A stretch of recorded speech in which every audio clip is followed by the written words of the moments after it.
Assalamualaikum warahmatullahi wabarakatuh.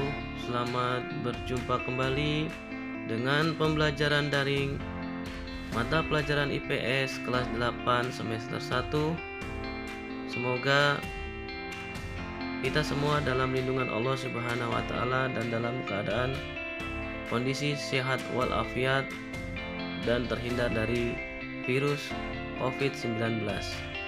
Pada materi kali ini kita akan membahas tentang interaksi antar negara di kawasan ASEAN. Dalam tujuan pembelajaran, setelah mendengarkan penjelasan tentang kerjasama antar negara ASEAN, peserta didik mampu mengidentifikasi pengaruh kerjasama antar ruang negara-negara ASEAN. Interaksi antar negara di kawasan ASEAN. Apa tujuan kerjasama antar negara ASEAN? Tujuannya yaitu adalah menjalin hubungan antara dua negara atau lebih dengan tujuan mencapai suatu kesepakatan yang menguntungkan. Dan bentuk-bentuk kerjasamanya adalah sebagai berikut: 1. Ekonomi, 2. Sosial, 3. Budaya, 4. Pendidikan, dan 5. Politik. Faktor pendorong dan penghambat kerjasama antar negara ASEAN adalah sebagai berikut. Faktor pendorong: persamaan dan perbedaan sumber daya alam, persamaan dan perbedaan wilayah, perbedaan perkembangan teknologi, dan persamaan dan perbedaan budaya. Sedangkan faktor penghambat yaitu terjadinya bencana, ideologi negara, kebijakan politik, perbedaan kepentingan, dan perbedaan mata uang. Bentuk kerjasama antar negara ASEAN. Di bidang sosial budaya, contohnya adalah penyelenggaraan festival budaya. Sedangkan dalam bidang ekonomi, contohnya adalah kesepakatan ekonomi Indonesia dan Singapura.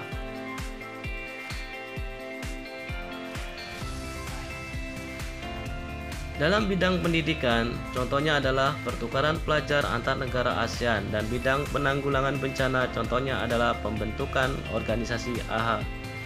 Sedangkan dalam bidang politik, pertahanan, dan keamanan, contohnya adalah bantuan tentara Indonesia di Kamboja. Untuk peningkatan kerjasama antar negara ASEAN diupayakan dengan 3 cara. Yang pertama adalah 3 pilar ASEAN, di mana dalam 3 pilar ASEAN terdiri dari politik keamanan, ekonomi, dan sosial budaya. Sedangkan faktor pendorong peningkatan kerjasama antar negara ASEAN yaitu kekompakan, konsistensi, keterbukaan, saling memiliki, saling menghormati, dan kesetia kawanan sosial. Sedangkan upaya peningkatan kerjasama antar negara ASEAN yang pertama yaitu stabilitas kawasan Asia Tenggara, dan yang kedua pemenuhan kebutuhan di kawasan Asia Tenggara.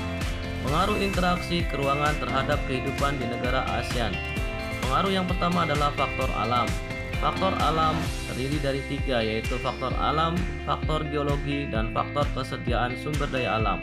Yang kedua adalah pengaruh perkembangan teknologi terhadap perubahan ruang, yaitu teknologi transportasi, teknologi komunikasi. Yang ketiga, pengaruh interaksi keruangan terhadap kehidupan ekonomi. Dan yang keempat, pengaruh konversi lahan terhadap perubahan ruang dan interaksi antar ruang. Kiranya cukup sekian dari penjelasan saya. Terima kasih. Sampai bertemu kembali di pembelajaran yang berikutnya.